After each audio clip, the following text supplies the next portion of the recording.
Hello students, how are you. आज हम लोग जो है चैप्टर 4 डिटर्मिनेंट्स को आगे प्रोसीड करेंगे। लास्ट टॉपिक जो हम लोग ने पढ़ा था वो एरिया ऑफ द ट्रायंगल पढ़ा था with the help of determinant, मतलब डिटर्मिनेंट का एक एप्लीकेशन जिसके हेल्प से हम किसी भी ट्रायंगल का एरिया निकाल सकते हैं जब उसके वर्टेक्स दिए हों। आज का जो हमारा टॉपिक है वो है माइनर्स एंड कोफैक्टर्स। माइनर्स और कोफैक्टर्स जो है, सबसे पहली चीज कि सिर्फ और सिर्फ स्क्वायर मैट्रिक्स के ही माइनर्स और कोफैक्टर को हम इवैल्यूएट कर सकते हैं। आप जान लें कि जो भी स्टडी हम कर रहे हैं वो स्क्वायर मैट्रिक्स के रिगार्डिंग ही कर रहे हैं। तो माइनर्स एंड कोफैक्टर्स जो होते हैं ये किसी भी मैट्रिक्स के, जैसे मान लीजिए एक जनरल मैट्रिक्स ए लेते हैं हम। General matrix A is equal to है आपका A11, A12, A13, A21, A22, A23, A31, A32, A33। मान लीजिए आपके ये दो जनरल मैट्रिक्स है, सॉरी एक जनरल मैट्रिक्स है। अब हर एक एलिमेंट ये रिप्रेजेंट कर रहा है, जैसा कि हम लोग पीछे पढ़ चुके हैं कि एलिमेंट्स जो होते हैं वो ए आई जे से रिप्रेजेंट करते हैं। आई जो होता है ये आपका रो पोजीशन को रिप्रेजेंट करता है और जे जो होता है ये वो कॉलम के पोजीशन को रिप्रेजेंट करता है। तो इसी तरीके से हम सबसे पहले माइनस के बारे में डिस्कशन करते हैं। माइनस ऑफ द एलिमेंट जो है वो एम आई जे से रिप्रेजेंट किया जाता है। वही चीज आई जो है ये रो को रिप्रेजेंट कर रहा है और जे जो है वो कॉलम को रिप्रेजेंट कर रहा है। अब माइनर होता क्या है? माइनर का मतलब ये होता है कि जिस पर्टिकुलर एलिमेंट का हम माइनर निकाल रहे हैं उस एलिमेंट के अलोंग जो रो है और उसके अलोंग जो कॉलम है उनको स्विप कर दिया जाए और उसके अलावा जो एलिमेंट्स बनते हैं उन वो जो एक मैट्रिक्स बनती है उसके डिटर्मिनेंट को कहा जाता है माइनर ऑफ द एलिमेंट। अब एग्जांपल के लिए जैसे हमें A11 का माइनर निकालना है तो A11 का जो माइनर होगा वो इसके अलावा ये रो बंद कर दीजिए, इसके अलावा ये कॉलम बंद कर दीजिए। अब ये जो आपकी एक छोटी मैट्रिक्स बच रही है इसका जो डिटर्मिनेंट होगा वो रिप्रेजेंट की करेगा M11 को, यानी कि M11 इज इक्वल टू होगा आपका determinant of A22, A23, A32, A33। ये इसका डिटर्मिनेंट। अब इसको हम कैलकुलेट कर लें, इसको इससे मल्टीप्लाई कर देते हैं A22, A33 माइनस इसको इससे मल्टीप्लाई कर देते हैं A32, A23। तो ये आपका M11 निकल आया। अब ऐसे ही अगर आपको M12 निकालना है तो M12 का मतलब क्या हुआ, जैसे इसके अलावा निकालना है तो इसको हम भूल जाए। अब इसके अलावा ये रो है तो ये रो बंद हो जाएगा, इसके अलावा ये कॉलम है, ये कॉलम बंद हो जाएगा। तो बचेगा आपका क्या, ये बचेगा, ये बचेगा, यानी कि इनसे जो मैट्रिक्स बनेगी उसका डिटर्मिनेंट इवैल्यूएट कर लीजिए, यानी A21, A23, A31, A33।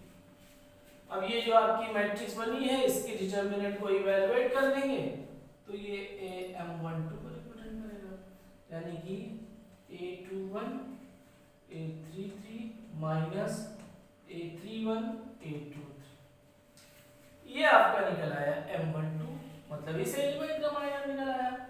ऐसे ही आपको किसी भी एलिमेंट का माइनर निकालना है। एग्जांपल के लिए हम इसका माइनर निकालना चाह रहे हैं M23 का, तो यानी कि M23 इज इक्वल टू आपका क्या हो जाएगा ये है आपका डिटरमिनेंट। अब इसके अलावा कौन सी रो है? ये रो है। और इसके अलावा कॉलम कौन सा है? ये है। बंद हो गया दोनों, बचा क्या? ये बचा, ये बचा और ये और ये।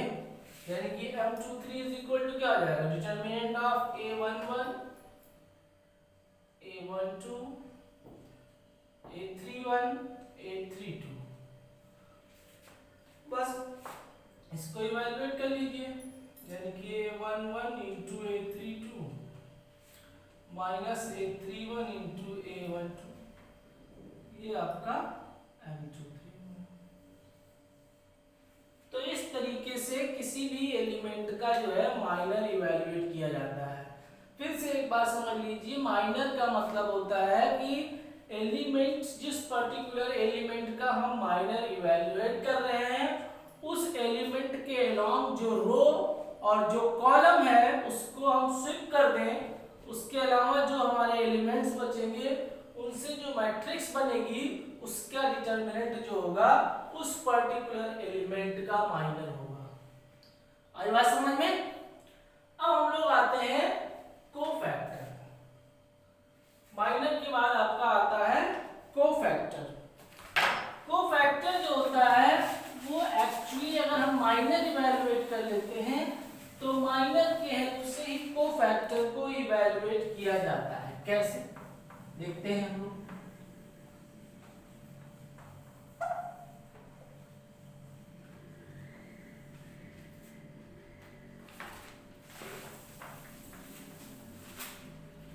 कोफैक्टर को हम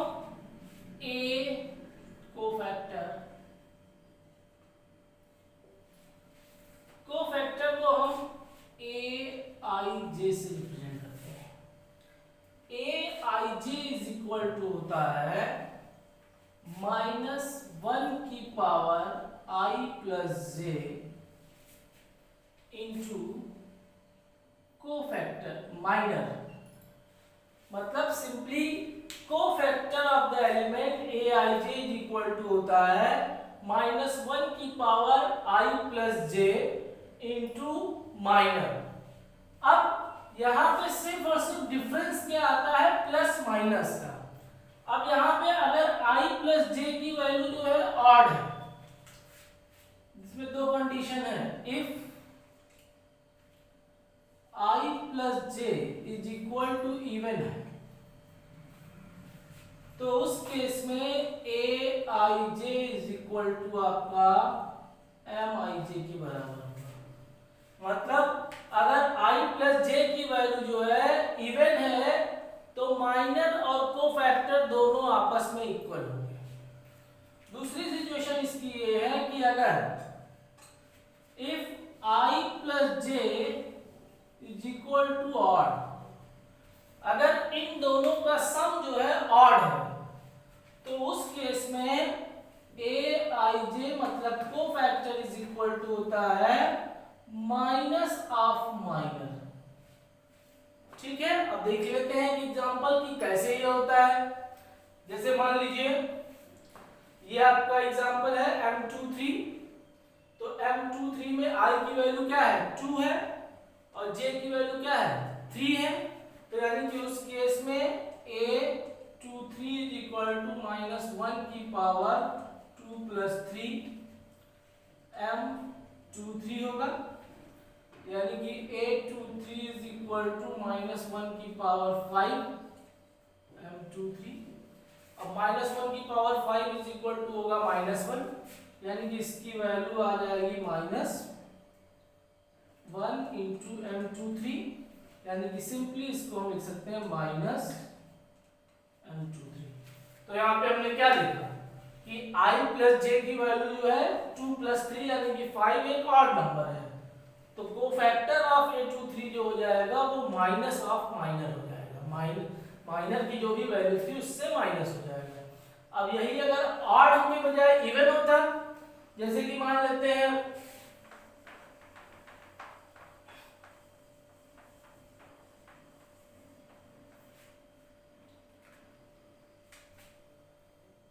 कि हम इवैल्यूएट कर रहे हैं A11 a11 is equal to क्या हो जाएगा, -1 की पावर 1 + 1 m11। तो इस केस में आपका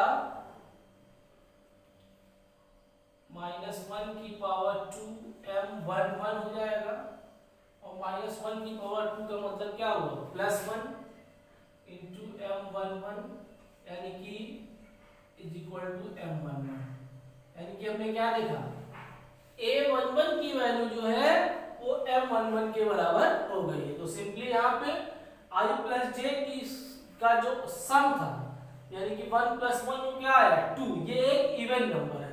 तो जब इवन नंबर में आएगा तो दोनों की वैल्यू सेम हो जाएगी।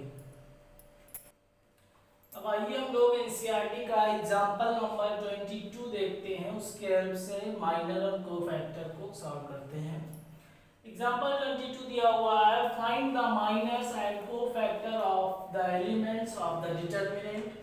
ये आपकी एक 3 × 3 की डिटरमिनेंट दिया हुआ है, 2 - 3 5 6 0 4 1 5 - 7, and verify that a11 a capital A31, मतलब ये एलिमेंट है, ये कोफैक्टर है, ये एलिमेंट है, ये कोफैक्टर है, ये एलिमेंट है, ये कोफैक्टर है।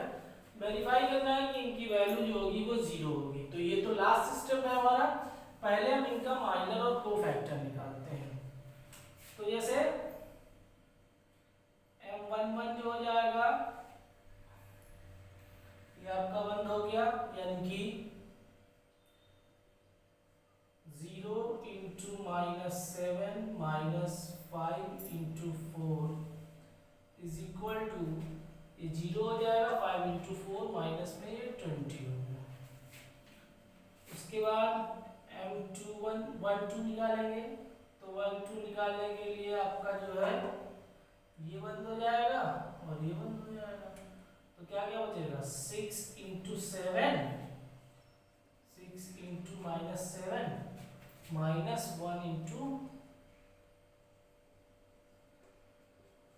4, ये आपका हो जाएगा -42 - 4, यानी कि -46। इसी तरीके से आप m13 निकालेंगे, तो इसमें ये और ये बंद हो जाएगा आपका, ये हो जाएगा 6 5 या 30 -0 इज इक्वल टू 30। उसके बाद m21 निकालेंगे, 21 निकालने में ये बंद हो जाएगा आपका और ये बंद हो जाएगा, तो 7 3 या 21 -5 5 या 25, ये हो जाएगा आपका -46। इसके बाद आप निकालेंगे m22, तो m22 में ये आपका बंद हो जाएगा और ये बंद हो जाएगा, यानी कि 7 2 जा 14 -5 1 जा 5 इज इक्वल टू आपका 9 हो जाएगा। फिर उसके बाद आप निकालेंगे m23, तो m23 में ये आपका बंद हो जाएगा और ये बंद हो जाएगा, तो ये 5 2 जा 10 माइनस माइनस प्लस 1 × 3 यानी कि 3 इज इक्वल टू हो गया आपका 30। इसी तरीके से आप m31 निकालेंगे, तो ये आपका बंद हो जाएगा, तो ये 4 3 या 12 -0 × 5 0 इज इक्वल टू हो जाएगा -12। उसके बाद m32 निकालेंगे, m32 का जो है ये अगर आपका ये बंद हो जाएगा, ये बंद हो जाएगा, तो ये 4 2 जा 8 -30 इज इक्वल टू -22।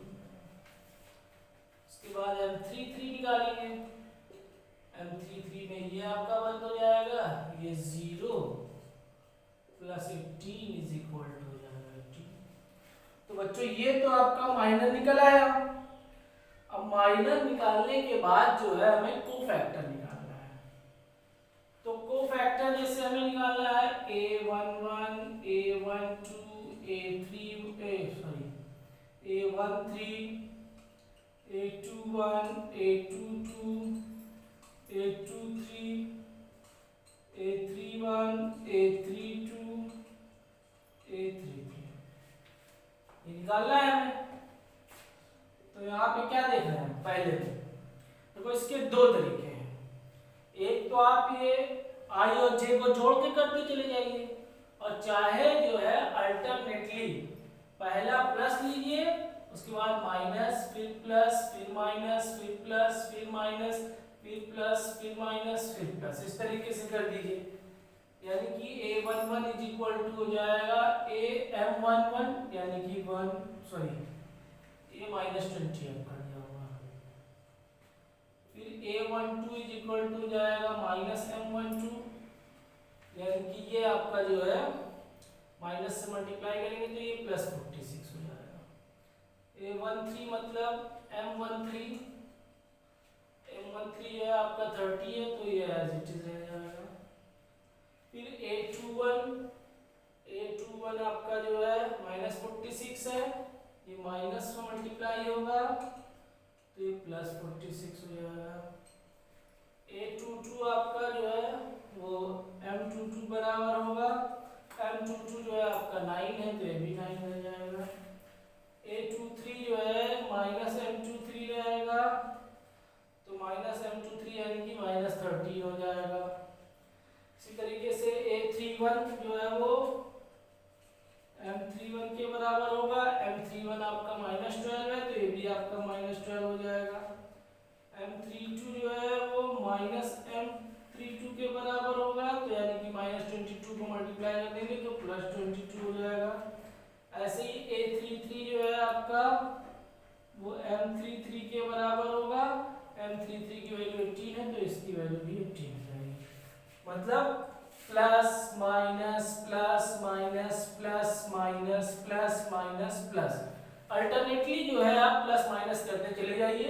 वैसे भी आप जोड़ के करना चाहें तो जैसे 1 + 1 है इवन है तो सेम वही है, 1 + 2 है ऑड है तो माइनस हो गया है, 1 + 3 है इवन है 4 तो ये वही रह गया, 2 + 1 3 हो गया, ये ऑड हो गया, ये माइनस हो गया, 2 2 इवन है तो वही सेम है, 2 + 3 ऑड है तो ये आपका माइनस हो गया, 3 + 1 आपका इवन है तो ये वही रह गया, 3 + 2 ऑड है तो ये माइनस हो गया, ये 3 इवन है तो ये वही रह गया।